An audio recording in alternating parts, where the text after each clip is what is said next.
Back A1 ಪವಿತ್ರ ಸ್ವ ಇಚ್ಛಾ ಹೇಳಿಕೆಯ ಪ್ರತಿ ರಿಪಬ್ಲಿಕ್ ಕನ್ನಡಕ್ಕೆ ಲಭ್ಯವಾಗಿದೆ. ರಿಪಬ್ಲಿಕ್ ಕನ್ನಡದಲ್ಲಿ back to back exclusive. A3 Pavan ನನ್ನ ಮನೆಯಲ್ಲಿ ಎಂದಿನಂತೆ ಕೆಲಸ ಮಾಡ್ತಾ ಇದ್ದ. ಮೆಸೇಜ್ ಕಳಿಸ್ತಾ ಇದ್ದ ವ್ಯಕ್ತಿಯ ಬಗ್ಗೆ ಪವನ್ಗೆ ನಾನು ಹೇಳಿದ್ದೆ. ಚಿತ್ರದುರ್ಗದಲ್ಲಿ ಆ ವ್ಯಕ್ತಿಯನ್ನ ಹುಡುಕಾಟ ನಡೀತಾ ಇದೆ ಅಂತ ಆತ ನನಗೆ ಮಾಹಿತಿಯನ್ನ ಕೊಟ್ಟಿದ್ದ. ದರ್ಶನ ಅಭಿಮಾನಿಗಳನ್ನ ಇದಕ್ಕಾಗಿ ನಾವು ಒಪ್ಪಿಸಿದ್ವಿ. ಅವರು ಮೆಸೇಜ್ ಮಾಡ್ತಾ ಇದ್ದವನ ಹುಡುಕಾಟವನ್ನ ಮಾಡ್ತಾ ಇದ್ದಾರೆ ಅಂತ ಅವರು ಇನ್ಫಾರ್ಮೇಶನ್ ಕೊಡ್ತಾ ಇದ್ರು. ಅವನ ಜೊತೆ ನಿರಂತರ ಸಂಪರ್ಕದಲ್ಲಿ ನಮ್ಮ ಹುಡುಗರು ಇದ್ರು. ಕೋರ್ಟ್ಗೆ ಹೋಗ್ತಿರೋದಾಗಿ ಆತ ಮೆಸೇಜ್ ಅನ್ನ ಕೂಡ ಮಾಡಿದ್ನಂತೆ. ಈ ವಿಷಯವನ್ನ ದರ್ಶನ್ ವಿನಯ್ಗೆ ಕರೆ ಮಾಡಿ ಇವರ ಅಪ್ಡೇಟ್ ಅನ್ನ ನೀಡ್ತಾ ಇದ್ರಂತೆ. ರೇಣುಕಸ್ವಾಮಿಯನ್ನ ಪತ್ತೆ ಹಚ್ಚುವಲ್ಲಿ ಮತ್ತು ಆತನನ್ನ ಚಿತ್ರದುರ್ಗದಿಂದ ಪಟ್ಟಣಗೆರೆ ಶೆಡ್ಗೆ ಕರ್ಕೊಂಡ್ಬರೋ ವಿಚಾರಕ್ಕೆ ಸಂಬಂಧಪಟ್ಟಂಗೆ ಪವನ್ಗೆ ಯಾವ ರೀತಿ ಅದನ್ನ ಒಪ್ಪಿಸಲಾಯಿತು. ಪವನ್ ಅಲ್ಲಿನ ಅಭಿಮಾನಿಗಳು ಅಂದ್ರೆ ಚಿತ್ರದುರ್ಗದಲ್ಲಿ ದರ್ಶನ ಅಭಿಮಾನಿಗಳ ಸಂಘದ ಈ ರಾಘವೇಂದ್ರ, ಅನು ಸೇರಿದಂತೆ ಇತ್ಯಾದಿ ಏನೆಲ್ಲ ಇದ್ದಾರೆ ಅವರಿಗೆ ಈ ಕೆಲಸ ಒಪ್ಪಿಸಿದ್ದು. ಅವರು ಆತನ ಬಗ್ಗೆ ಕಂಟಿನ್ಯೂ ಸರ್ಚ್ ಮಾಡಿದ್ದು, ಆತನ ಜೊತೆಗೆ ಇವರು ಟಚ್ ಅಲ್ಲಿದ್ದದ್ದು, ಈ ಎಲ್ಲ ವಿಚಾರಗಳನ್ನ ಪವಿತ್ರ ಗೌಡ ತಮ್ಮ ಸ್ವ ಇಚ್ಛಾ ಹೇಳಿಕೆಯಲ್ಲಿ ದಾಖಲಿಸಿದ್ದಾರೆ. ಆ ಸ್ವ ಇಚ್ಛಾ ಹೇಳಿಕೆಯ ಪ್ರತಿ ರಿಪಬ್ಲಿಕ್ ಕನ್ನಡಕ್ಕೆ ಲಭ್ಯ ಆಗಿದೆ.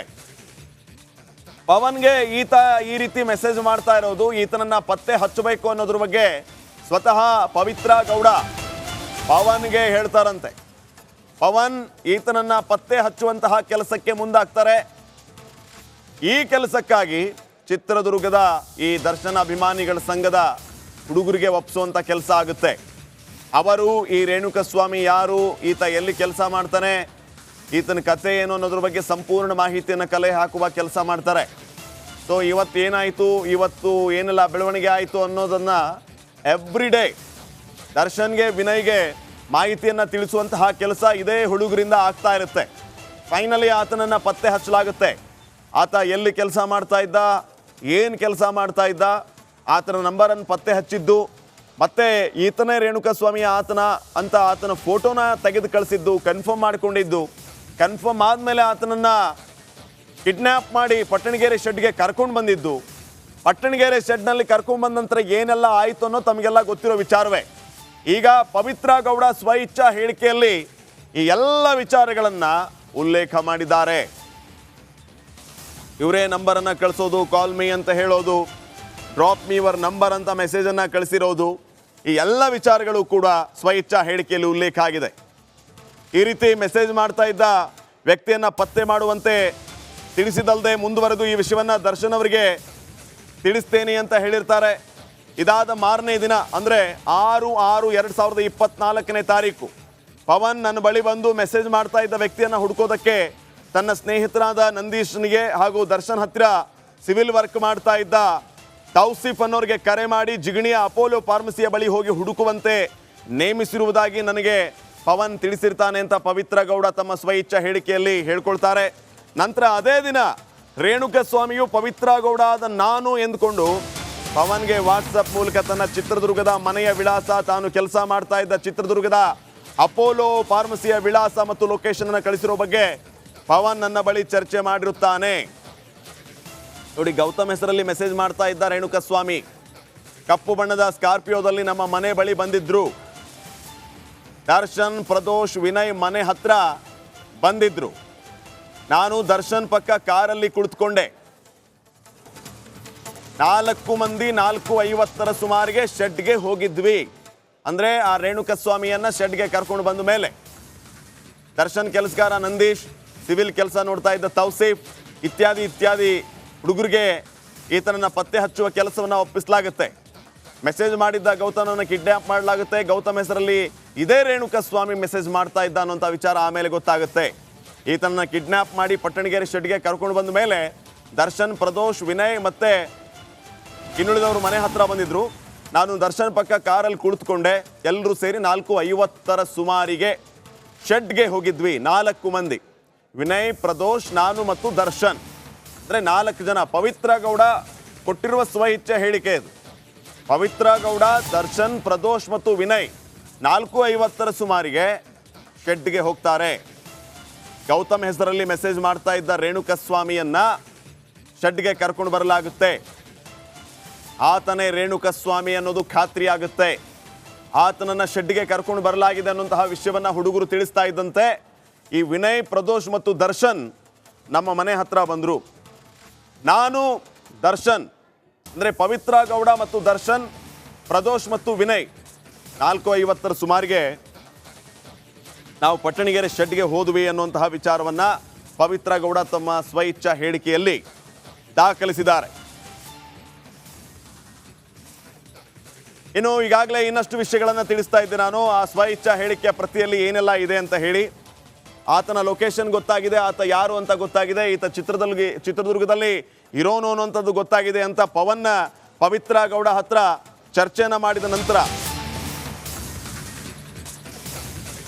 ನೀಲಿ ಬಣ್ಣದ ಅಂಡರ್ವೇರ್ ಧರಿಸಿದ್ದ ವ್ಯಕ್ತಿ ಗೋಳಾಡ್ತಾ ಇದ್ದ, ಕಣ್ಣೀರಿಡ್ತಾ ಗೋಳಾಡ್ತಾ ಕ್ಷಮೆ ಕೇಳ್ತಾ ಇದ್ದ ವ್ಯಕ್ತಿ ಈತನೇ ನಿನಗೆ ಮೆಸೇಜ್ ಮಾಡಿದ್ದ ಅಂತ ದರ್ಶನ್ ಆತನನ್ನು ತೋರಿಸಿ ಹೇಳೋದಂತೆ. ಈತನ ನಿಜವಾದ ಹೆಸರು ರೇಣುಕಸ್ವಾಮಿ ಅಂತ ದರ್ಶನ್ ಪವಿತ್ರ ಗೌಡಗೆ ಹೇಳಿದ್ರಂತೆ. ನೀಲಿ ಬಣ್ಣದ ಅಂಡರ್ವೇರ್ ಧರಿಸಿದ್ದ ವ್ಯಕ್ತಿ ಗೋಳಾಡ್ತಾ ಇದ್ದಂತೆ, ನನ್ನನ್ನು ಕ್ಷಮಿಸಿ ಕ್ಷಮಿಸಿ ಅಂತ ಕಣ್ಣೀರು ಹಾಕ್ತಾ ಇದ್ದಂತೆ. ಆಗ ದರ್ಶನ್ ಪವಿತ್ರ ಗೌಡ ಹೇಳೋದು, ಇವನೇ ನೋಡು ಮೆಸೇಜ್ ಮಾಡ್ತಾ ಇದ್ದದ್ದು ನಿನಗೆ, ಇವನು ಗೌತಮ್ ಅಲ್ಲ, ಇವನ ನಿಜವಾದ ಹೆಸರು ರೇಣುಕಸ್ವಾಮಿ ಅಂತ ದರ್ಶನ್ನೇ ಪವಿತ್ರ ಗೌಡಗೆ ಮಾಹಿತಿಯನ್ನ ಕೊಡ್ತಾರಂತೆ. ಶೆಡ್ಗೆ ಕರ್ಕೊಂಡು ಹೋದಾಗ ಈತ ನೀಲಿ ಅಂಡರ್ವೇರ್ ಮೇಲೆ ಕೂತ್ಕೊಂಡು ಕ್ಷಮೆ ಕೇಳ್ತಾ ಇದ್ದಂತೆ, ಗೋಳಾಡ್ತಾ ಇದ್ದಂತೆ, ಕಣ್ಣೀರು ಹಾಕ್ತಾ ಇದ್ದಂತೆ, ನನ್ನನ್ನು ಕ್ಷಮಿಸಿ ತಪ್ಪಾಗಿದೆ ಅಂತ ಗೋಳಾಡ್ತಾ ಇದ್ದಂತೆ. ಆಗ ಆತನನ್ನು ತೋರಿಸಿದ ದರ್ಶನ್ ಪವಿತ್ರ ಗೌಡಗೆ, ಈತನೇ ನೋಡು ನಿನಗೆ ಮೆಸೇಜ್ ಮಾಡ್ತಾ ಇದ್ದಂತಹ ವ್ಯಕ್ತಿ, ಈತನ ಹೆಸರು ರೇಣುಕಸ್ವಾಮಿ, ಈತ ಗೌತಮ್ ಅಲ್ಲ ಅಂತ ಹೇಳ್ತಾರಂತೆ. ಅಲ್ಲಿ ಸೀನ್ ಯಾವ ರೀತಿ ಇತ್ತು, ಪಟ್ಟಣಗೆರೆ ಶೆಡ್ಗೆ ಈ ಪವಿತ್ರ ಗೌಡ ಎಂಟ್ರಿ ಕೊಟ್ಟಂತಹ ಸಂದರ್ಭದಲ್ಲಿ ಅಲ್ಲಿ ಸೀನ್ ಯಾವ ರೀತಿ ಇತ್ತು ಅನ್ನೋದ್ರ ಬಗ್ಗೆ ಸ್ವಇಚ್ಛಾ ಹೇಳಿಕೆಯನ್ನ ಕೊಟ್ಟಿರೋದು ಇದೇ ಪವಿತ್ರ ಗೌಡ. 4:50 ಸುಮಾರಿಗೆ ಶೆಡ್ಗೆ ಕರ್ಕೊಂಡು ಹೋದಾಗ ಈತ ನೀಲಿ ಅಂಡರ್ವೇರ್ ಮೇಲೆ ಕೂತಿದ್ದಂತೆ, ಈತನನ್ನು ಕೂರಿಸಲಾಗಿತ್ತಂತೆ. ಅಲ್ಲಿವರೆಗೂ ಇವರು ಹೆಗ್ಗಾಮುಗ್ಗ ಥಳಿಸ್ಬಿಟ್ಟಿದ್ದಾರೆ ಆತನನ್ನ, ಕ್ಷಮಿಸಿ ಕ್ಷಮಿಸಿ ಅಂತ ಆತ ಕೇಳ್ಕೊಳ್ತಾ ಇದ್ದಂತೆ. ತಾವು ಗಮನಿಸ್ತಾ ಇರುವಂತಹ ದೃಶ್ಯಗಳು ಚಾರ್ಜ್ ಶೀಟ್ನ ಪ್ರತಿ 3991 ಪುಟಗಳ ಚಾರ್ಜ್ ಶೀಟ್ನ ಪ್ರತಿ ರಿಪಬ್ಲಿಕ್ ಕನ್ನಡಕ್ಕೆ ಲಭ್ಯ ಆಗಿರೋದು ದೃಶ್ಯಗಳಲ್ಲಿ ತಾವು ಗಮನಿಸ್ತಾ ಇದ್ದೀರಿ. ಬರೋಬ್ಬರಿ 3991 ಪುಟಗಳ ಚಾರ್ಜ್ ಶೀಟ್ನ ಪ್ರತಿ. ರೇಣುಕಸ್ವಾಮಿಯ ಮೇಲೆ ಹಲ್ಲೆ ಮಾಡಿದ್ದೆ ದರ್ಶನ್ ಅಂತ ಪವಿತ್ರ ಗೌಡ ಹೇಳಿದ್ದಾರೆ. ರೇಣುಕಸ್ವಾಮಿಯ ಮೇಲೆ ಹಲ್ಲೆ ಮಾಡಿದ್ದು ದರ್ಶನ್ ಅಂತ ಪವಿತ್ರ ಗೌಡನೇ ಒಪ್ಕೊಂಡಿರೋದು. ಇದೇ ಸಂದರ್ಭದಲ್ಲಿ ನಾನು ಚಪ್ಪಲಿಯಿಂದ ಆತನ ಮುಖದ ಮೇಲೆ ಹೊಡೆದೆ, ಆತನನ್ನ ಬಿಡಬೇಡಿ ಸಾಯಿಸಿ ಅಂತ ನಾನು ಹೇಳಿದ್ದೆ, ಎಲ್ಲರೂ ಸೇರಿ ನಾನು ಹೇಳಿದ ಮೇಲೆ ಹಲ್ಲೆ ಮಾಡಿದ್ರು. ಆಗ ದರ್ಶನ್ ನನ್ನನ್ನ ಮನೆಗೆ ಹೋಗೋದಕ್ಕೆ ಹೇಳಿದರು. ನೋಡಿ, ಚಾರ್ಜ್ ಶೀಟ್ ನಲ್ಲಿ ಮೆನ್ಷನ್ ಮಾಡಿರುವಂತಹ ಎಕ್ಸ್ಕ್ಲೂಸಿವ್ ಫೋಟೋಗಳನ್ನ ತಾವು ಗಮನಿಸ್ತಾ ಇದ್ದೀರಿ. ಪಟ್ಟಣಗೆರೆ ಶೆಡ್, ಸರ್ಕಲ್ ಮಾರಮ್ಮ ದೇವಸ್ಥಾನ ಬಳಿ ಇರುವಂತಹ ಡಿಪಾರ್ಟ್ಮೆಂಟ್ನ ಸ್ಟೋರ್ ಕ್ಯಾಮೆರಾ ಇದು. ಅಲ್ಲಿ ಸೆರೆಯಾಗಿರೋದು ಕಪ್ಪು ಬಣ್ಣದ ಸ್ಕಾರ್ಪಿಯೋ ಸರ್ಕಲ್ ಮಾರಮ್ಮ ದೇವಸ್ಥಾನದ ಬಳಿ ಇರುವಂತಹ ಡಿಪಾರ್ಟ್ಮೆಂಟಲ್ ಸ್ಟೋರ್ ಕಡೆಯಿಂದ ಪಟ್ಟಣಗೆರೆ ಶೆಡ್ಗೆ ಬರ್ತಾ ಇರೋದು, ಹಾಗೂ ಅದರ ಹಿಂದೆಯೇ ಬಿಳಿ ಬಣ್ಣದ ಸ್ಕಾರ್ಪಿಯೋ ಬರ್ತಾ ಇರೋದು. ಮತ್ತು ಸುಮಾರು 15 ನಿಮಿಷಗಳ ನಂತರ ಕೆಂಪು ಬಣ್ಣದ ರ್ಯಾಂಗ್ಲರ್ ಜೀಪ್ ಪಟ್ಟಣಗೆರೆ ಶೆಡ್ಡಿನ ಕಡೆ ಬರ್ತಾ ಇರುವಂತಹ 3 ಫೋಟೋಗಳು, ಇವೆಲ್ಲವೂ ಕೂಡ ಚಾರ್ಜ್ ಶೀಟ್ನಲ್ಲಿ ಉಲ್ಲೇಖ ಆಗಿರೋ ಫೋಟೋಗಳು. ಶೆಡ್ಗೆ ನೇರವಾಗಿ ಸುಮಾರು 100 ಮೀಟರ್ ದೂರದಲ್ಲಿರುವ ತಿಪ್ಪೇಸ್ವಾಮಿಯವರ ಮನೆಯ ಕ್ಯಾಮ್ರಾ ಇದು. ಆ ಕ್ಯಾಮ್ರಾದಲ್ಲಿಯೂ ಕೂಡ ಇವೆಲ್ಲವೂ ಕೂಡ ದರ್ಜ್ ಆಗಿದೆ. ನೋಡಿ, ಆ ಜೀಪ್ ಬರ್ತಾ ಇರೋದು, ವೈಟ್ ಕಲರ್ ಸ್ಕಾರ್ಪಿಯೋ ಬರ್ತಾ ಇರೋದು, ಅದಾದ ನಂತರ ರೆಡ್ ಕಲರ್ ರ್ಯಾಂಗ್ಲರ್ ಜೀಪ್ ಬರ್ತಾ ಇರೋದು. ಈ ಎಲ್ಲ ಫೋಟೋಗಳನ್ನು ಕೂಡ ಅಲ್ಲಿ ನಮೂದಿಸಲಾಗಿದೆ. ಚಾರ್ಜ್ ಶೀಟ್ನ ಎಕ್ಸ್ಕ್ಲೂಸಿವ್ ಡೀಟೇಲ್ಸ್ ಅನ್ನ ತಾವು ನೋಡ್ತಾ ಇದ್ದೀರಿ. ಕಪ್ಪು ಬಣ್ಣದ ಸ್ಕಾರ್ಪಿಯೋ ಪಟ್ಟಣಗೆರೆ ಶೆಡ್ಗೆ ಬರ್ತಾ ಇರೋದು ದಿನಾಂಕ 8/6/2024, 8/6/2024, ಸಮಯ 4:49. ಹಾಗೂ ಅದರ ಹಿಂದೆನೇ ಬರ್ತಾ ಇರೋಂಥ ಬಿಳಿ ಬಣ್ಣದ ಸ್ಕಾರ್ಪಿಯೋ ಪಟ್ಟಣಗೆರೆ ಶೆಡ್ಗೆ ಬರ್ತಾ ಇರೋದು. ಮತ್ತು ಸುಮಾರು 15 ನಿಮಿಷಗಳ ನಂತರ ಕೆಂಪು ಬಣ್ಣದ ರ್ಯಾಂಗ್ಲರ್ ಜೀಪ್ ಪಟ್ಟಣಗೆರೆ ಶೆಡ್ಗೆ ಬರ್ತಾ ಇರೋದು. ಸರ್ಕಲ್ ಮಾರಮ್ಮ ರೋಡ್ನಿಂದ ಪಟ್ಟಣಗೆರೆ ಶೆಡ್ಗೆ ಬಂದಂಥ ವಾಹನಗಳ ಎಲ್ಲ ಡೀಟೇಲ್. ರಾತ್ರಿ 9:30ಕ್ಕೆ ರೇಣುಕಸ್ವಾಮಿ ದರ್ಶನ್ ಫೋನ್ ಮಾಡಿ ಮಾಹಿತಿಯನ್ನ ನೀಡಿದ್ರು. 9:30ಕ್ಕೆ ರೇಣುಕಾ ಸಾವಿನ ಸುದ್ದಿ ಬಂದಿತ್ತು. ರಾತ್ರಿ 9:00ವರೆಗೆ ದರ್ಶನ್ ಫೋನ್ ಮಾಡಿ ಈ ಮಾಹಿತಿಯನ್ನ ನನಗೆ ತಿಳಿಸಿದ್ರು. ಟೆನ್ಷನ್ ಬೇಡ, ನಾನು ನೋಡ್ಕೊಳ್ತೀನಿ ಅಂತ ದರ್ಶನ್ ಪವಿತ್ರ ಗೌಡಗೆ ಹೇಳಿದ್ರಂತೆ. ರಾತ್ರಿ 9:00ವರೆಗೆ ಫೋನ್ ಮಾಡಿ ರೇಣುಕಾ ಸ್ವಾಮಿ ಸತ್ತೋದ ಅನ್ನುವಂಥ ಸುದ್ದಿಯನ್ನ ದರ್ಶನ್ ಪವಿತ್ರ ಗೌಡಗೆ ಹೇಳ್ತಾರಂತೆ. ಟೆನ್ಷನ್ ಮಾಡ್ಕೋಬೇಡ, ನಾನು ನೋಡ್ಕೊಳ್ತೀನಿ ಅಂತ ದರ್ಶನ್ ಇದೇ ಸಂದರ್ಭದಲ್ಲಿ ಪವಿತ್ರ ಗೌಡಗೆ ಹೇಳ್ತಾರಂತೆ. ನೋಡಿ, ಈ ಪವಿತ್ರ ಗೌಡ ಚಾರ್ಜ್ ಶೀಟ್ ನಲ್ಲಿ ಒಪ್ಕೊಂಡಿರುವಂತ ವಿಚಾರ ದರ್ಶನ್ನೇ ಹಲ್ಲೆ ಮಾಡಿರೋದು ಅಂತ ಸ್ವತಃ ಪವಿತ್ರ ಗೌಡ ಹೇಳ್ತಾ ಇರೋದು. ನಾನು ರೇಣುಕಾ ಸ್ವಾಮಿ ಮುಖದ ಮೇಲೆ ಚಪ್ಪಲಿ ತಗೊಂಡು ಬಾರಿಸಿದೆ, ಆತನನ್ನ ಸಾಯಿಸ್ಬಿಡಿ ಅಂತ ಹೇಳಿದೆ. ಅವಾಗ ಎಲ್ಲರೂ ಹಲ್ಲೆ ಮಾಡಿದ್ರು ಅನ್ನುವಂಥ ವಿಚಾರವನ್ನ ಕೂಡ ಸ್ವತಃ ಪವಿತ್ರ ಗೌಡ ಹೇಳ್ತಾ ಇರೋದು.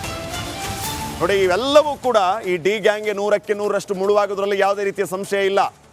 ಇದೇ ಸಂದರ್ಭ ಇದು ಸ್ವಇಚ್ಛಾ ಹೇಳಿಕೆ, ಇದು ಅಂತೆ ಕಂತೆ ಅಲ್ಲ. ಸ್ವತಃ ಪವಿತ್ರ ಗೌಡ ಸ್ವ ಇಚ್ಛಾ ಹೇಳಿಕೆಯನ್ನ ದಾಖಲಿಸಿದ್ದಾರೆ. ಇದು ಡಿ ಬಾಸ್ ಅಭಿಮಾನಿಗಳ ಗಮನಕ್ಕಿದು.